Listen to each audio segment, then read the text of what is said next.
నోవాహు దినములో ఎంత చెప్పినా వాళ్ళలో మార్పు రాలేదు. అదే మాంసం, అదే తిండి, అదే పెండ్లి, అదే వ్యాపారం. ఇప్పటికి కూడా మన కండ్ల ముంగడు మనం కూడా చూస్తున్నాం. ఇప్పటికి ఇవే వ్యాపారాలు నడుస్తున్నాయి.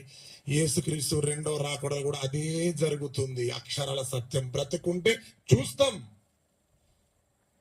కనుక ప్రియమైన దేవుని పిల్లలారా, ఈ రాత్రికాల సమయంలో తరాలు మారిన మనుషులు మార్పు లేదు.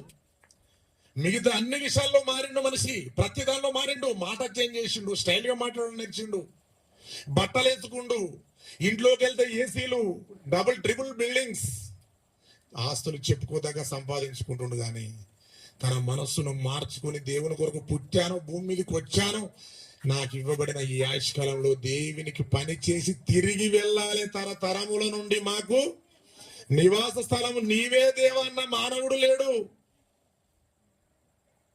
మరి ఏం చేయాలి?